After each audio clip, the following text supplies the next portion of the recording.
Good afternoon, everybody. My name is Denzil. First of all, I'd like to apologize for being a bit late. I've got limited time, and I'm here. I've been asked by the committee to come and share my story as an entrepreneur.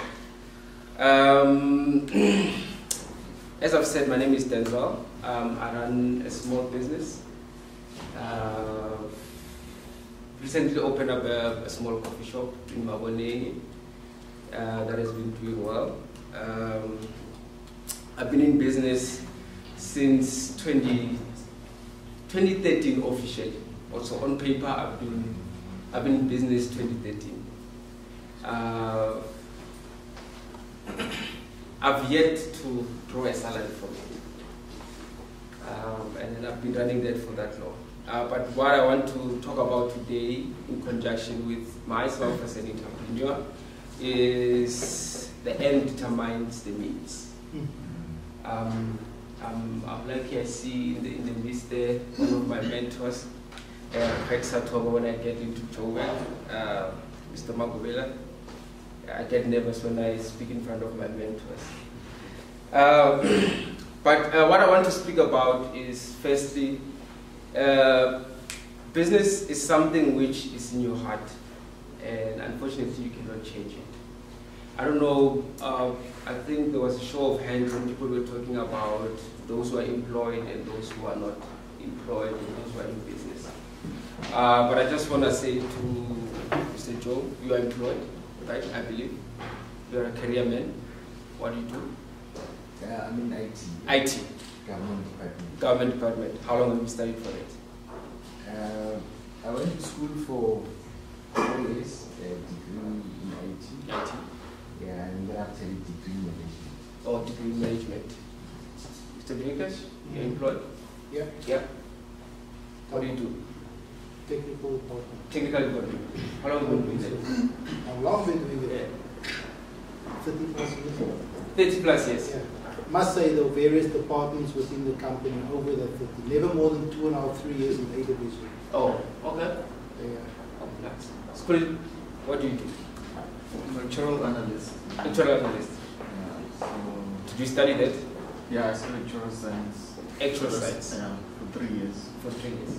So I'm still studying. I'm not Still. a qualified actuary, Okay. but I'm still getting there. So Still getting there. for me, I'm still like very young. So it's not.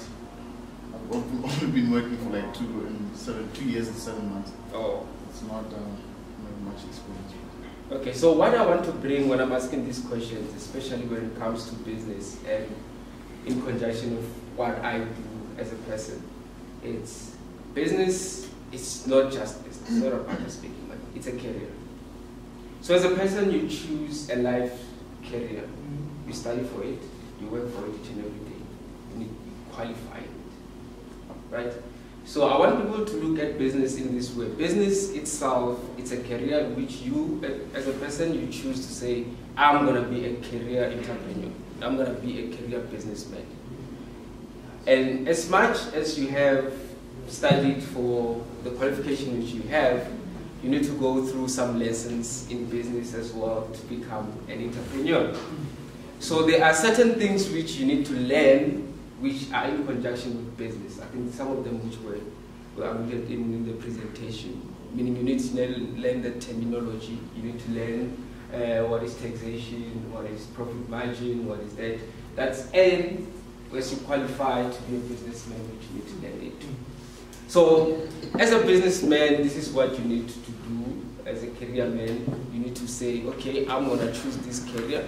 I've seen most people do the same 2 careers at once, like you, Joe, you did IT and management, right? So 2 careers which you choose in one. Other people do the same thing. They take what they studied for in school and they take business, they merge it into one and become career businessmen, right? So this is what we also find in what I do. I'm a career businessman and I've learned from it.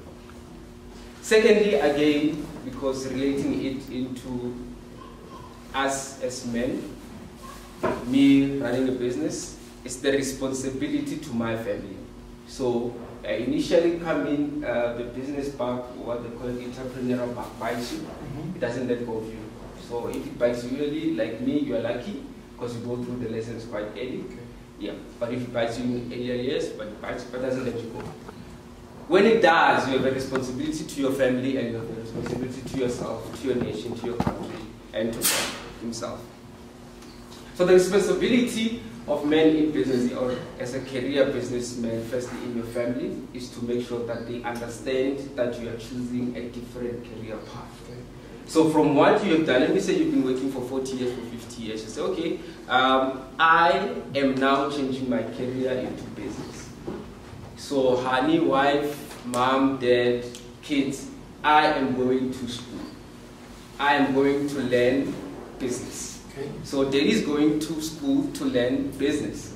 So those 40% you're getting in high school and in everywhere, that's what you're going to get in business when you're going to start your school. So your first year won't be the same as your second year, won't be the same as your third year, won't be the same as your fourth year. So in your fourth year, you're probably going about to get a degree. So you'll be learning something differently from what a person will be learning. So it is very important as a career person, as an entrepreneur, to come in and explain to them that you're changing careers into something else, and there'll be a whole lot of failures. So you'll be learning something from scratch, so the technology and everything like that. And then probably a question will arise: why do you want to do it? Right? Why do you want to change? Why change of career? Most people, it's money. Most people, it's time. I think Mr. Dugula was actually explaining that, alluding to that, to say, I want to have more time to what I have right now, and it is very important to analyze why you want to do what you want to do. So in career, which you choose to say, okay, you want to be in IT, for example, you want to be an actuary. The reason why I want to do it. Some say with the passion, some say I had there's a lot of money in it, some say, but it's very important when you're telling them to say, okay, the reason why I am becoming a businessman or going to this path is because of this 1, 2, 3. You're able to explain them so they can have. And then it comes to the journey. The journey which you're gonna go to, like I said earlier on, my point 2 is it's schooling. You're gonna be learning a whole lot of things. So even before you start learning how to make money and you need to learn how to firstly start running a business. So you're gonna be on your year 1. University on the freshers ball, right? So you enjoy, you celebrate, you open up your business, you call your friends, I've got a business, it's your freshers ball. But it doesn't start there. So the assignment starts coming in, the failure starts coming in. The journey itself needs to be explained. You need to come to that realization that this is a career and treat it as such. So you're going to start learning from A up to B. Now, when you're in this journey, there are attributes which you need to have as a person. First of all is resilience and willing to learn. Personally, I call Mr. Makobila. How many times do I call him? When I try to learn so many things, I call him so many times during my lifetime, or sometimes I even drive there if I need something to explain, unlike other people. So this career is not, you see how the guys who are doing the areas for IT, for ICT, the ones who actually climb up, you need to learn how to harness and working at heights and things like that. If you're an electrician, high voltage working, because it's going to be very, I don't know what is the word for Africans, or it's going to be, no, it's going to be, I think it's just a notch above being it's going to get hurt, like get problem. So resilience is one of them. You need to build the resilience for failure. Sleepless nights, that's another thing which you need to anticipate. For those who have wives, your wife needs to understand when she doesn't see you sleeping for 3 days in a row. She must understand that you walk home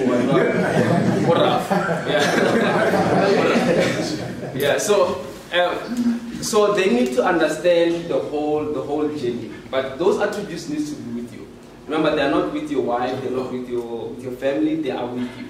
When you're doing 2 o'clock, 3 o'clock meetings, you need to be there. Right? So one other attribute is you need to be a go-getter. Go-getter meaning you need to approach people other people are unable to approach.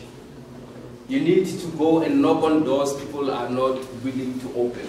You need to to be there and annoying them and just keep knocking until they open, right?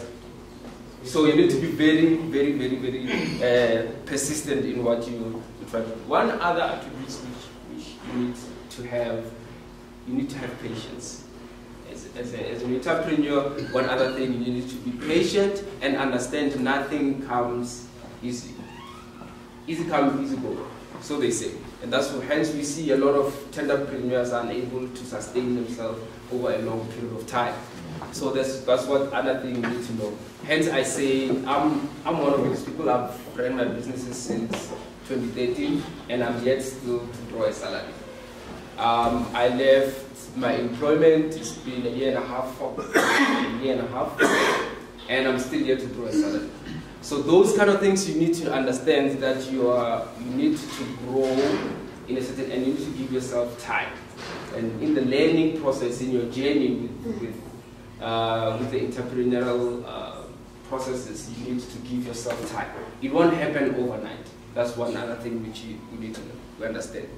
So now, when it comes to me, I'm almost done. When it comes to me personally, I'm gonna start and dishing out a couple of things which I hopefully it will help other people which are in business as well. So one of the things which I've learned is as early as possible was being black is not a factor. Being black, being white, being yellow, being green really doesn't matter, right? In business itself, when you start a business, your goal, so your end product is the one which matters. So when you start a business, is what do you wanna be? What do you wanna be? For everyone who wants to start a business to be comfortable wherever they are, to be able to pay bills. Let me give you an example. If you want to pay bills, you want to pay your car and your house. If you start a spaza shop and it does that, you are successful. Amen. So if you have a spaza shop at the garage, you're able to do that. It pays your bills, it takes your children to school, it pays for your car, you're able to buy the flowers each and every day like you're saying. You are successful. Okay. Yeah. So your end goal, your end product determines the success which you have. So a million rands doesn't really matter to me because that's not where I want to be. Somebody can say, no, you've got a million rands, but it doesn't really matter. So your end product, that's the one which determines. So being black, being yellow, being green doesn't really matter on your business. Now, having said that, we cannot run away from the history which we have as a country, as Africa, and as a world. So we've got systematic discrimination, which is built into all systems, and we see it even in churches, we see it everywhere. You need to overcome that, right? Those things are there, they are factors. Hence, other people are able to employ white people, like you're saying, compared to black people. Because that's why black people, when they're working for white people, perform better than when they're working for black people. This thing is psychological and has been there. Yeah, unfortunately, that's how it is. And they're still alive, right? It kind of put things into perspective for me. Yeah. We had a nanny, and the one day I unfortunately spilled the coffee, and she said, "Ah, sorry." Yeah. I'm like, why are you saying sorry for my coffee? Yeah. Thanks for clarifying. So, unfortunately, it's rooted. It will take generations for those things to be erased.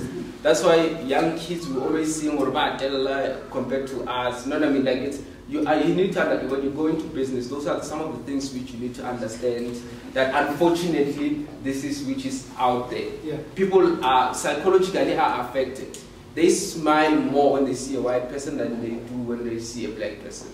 But it's been rooted in education, so it's systematic. It won't happen. So once you start understanding that, when you go into business, you are able to overcome some hurdles. When you're dealing with black people, when you're dealing with white people, how to approach them, how to do. If I go to your office and I just stand there and talk to you, it's rude because you're a black person. When I go to a white man's office, right, I can't just sit down. without him offering me a seat. It's rude. So when you learn those dynamics, you are able to understand that now I'm a guy who's a black guy who's African, which I need to sit down and greet him in a way, show of respect. When I'm with a white guy, I can stand until he says sit down. It's not, you know what I mean? Those dynamics are very important when you're running business, and that's why I say the systematic racism and systematic racial, everything else, you need to understand that. And again, I'm trying to rush it. So when you understand the whole systematic approach to business itself, the whole holistically, what you need to understand is you need to build your own market. Nobody's going to come and willingly give you their market. ShopRite can't come there. That's why they're in every location, and I understand it's a $1 billion market. Somebody was saying that. They're not going to willingly come and give it to you and say, let's share the market. You need to say, okay, now I need to capitalize it. I see the market, and then where can I come in and take my own share of the market? And then how you do that, you create your own market. How do you create your own market? You find the need and you address it. How do you find the need and address it? You come in and do your feasibility studies. What do the people need? If people are here, what do they drink? What do they eat? No, where do they go? What do they wear? No, where their kids play with? Who's that? You cannot go to St. John's School and start playing Morava. You need to play cricket. You know what I mean? And you need to do those studies. Those things are very important for you to understand where to run the business, how to run the business. So your feasibility studies and learning those things and building your own market. Okay, I see a hand. Okay, 3 minutes left. Okay. So 3 minutes left. On building the market itself, you need to be your own supplier, and you need to be your own consumer. I'll explain that later. If anyone wants to hear on that one, you must be your own supplier, you must be your own consumer. So if you are building bricks, if you are making bricks, you must be the one who's building houses. So when you build bricks, you sell to your own company which build the houses. So you must be the one who's actually selling the sand to your brick making company. So that's how you build your market. So do you make your own coffee? Me? I don't make my own coffee, but the goal is to become a roastery. So I start with a coffee, consume coffee, build my own station where I roast, and then at the end of the day have a farm which supply the roastery, which supply the coffee shop, which supply the other market. That's how it is. I always say to people, approach business, especially when men which are married like me, approach business like you approach your wife. It needs to talk to you. When you see your wife, the first thing you see is like, this woman, Wamshela, and then at the end of the day, you marry them with their pros and their cons. Business is like that. When you initially see an opportunity, you need to actually go there, share the opportunity, marry it, take it with the pros and the cons. Lastly is competition. Competition is very healthy. You can't open up a shop right when there's not a pick and pay around. You're going to fail. Competition is your survival. You're going to survive with competition. Competition, that's what is going to survive. So if there's a church here, it's best to open up a church next door. I always say to people, if there's a church here, open up another church next door. Because not everybody will consume what you supply. Competition is the best thing which will ever happen to your business. Hence, there are people, after you reject the call, they call you back.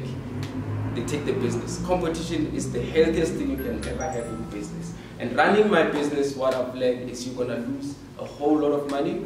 Be prepared. That's all I'm saying. But I've been running my business, like I said, for 2013. We've not even drawn a salary.